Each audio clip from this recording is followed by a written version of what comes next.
Çox təəssüf ki, normal sivilizasiya ölkələrdə həkimin səhvi normal qarşılayırlar. Yəni, başa düşürlər ki, həkim də insandır, qarşısındakı da insandır, baxmayaraq ki, hər şey eləyiblər, səhv diaqnoz qoyublar.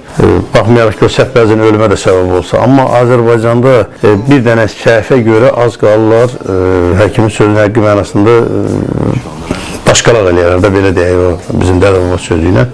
Bu çox pis bir tendensiyadır, çox pis bir haldır. Yəni, yerindən duran o dəqiqə sosial şəbəkələr hansısa bir yerdə bir ağırlaşma olubsa yazılar ki, Azərbaycanda həkim yoxdur.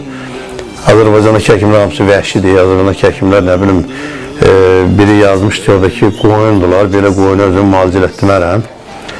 Təbiidir ki, əgər o adama baytar lazımdırsa, geçsin baytarı özü müalicə etdirsin. Azərbaycandakı həkimi müalicə etdirmirsə, özün onu heç kəs məcburi müalicə eləmir. Amma sual verən gərək ki, axı, getdiyin o ölkədə səni şikəst ediblərsə, niyə onda oradakilərə qoyun demirsən?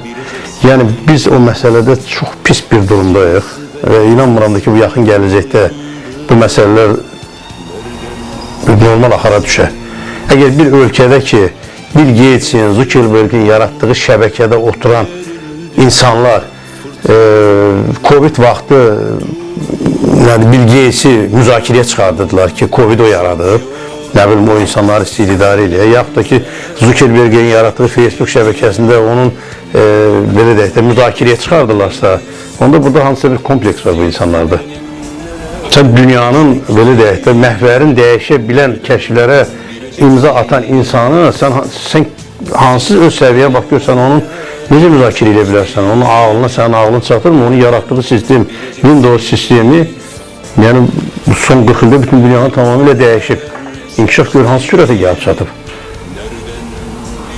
Sən onu müzakirə edən adamlar bu günlər təbiidir ki, bir dənə səhvə görə həkimi əlində alırsa gülləliyərdə, amma soruşmaz ki, həkim hansı səbəbdən səhvə yol verir? Yaxud da ki,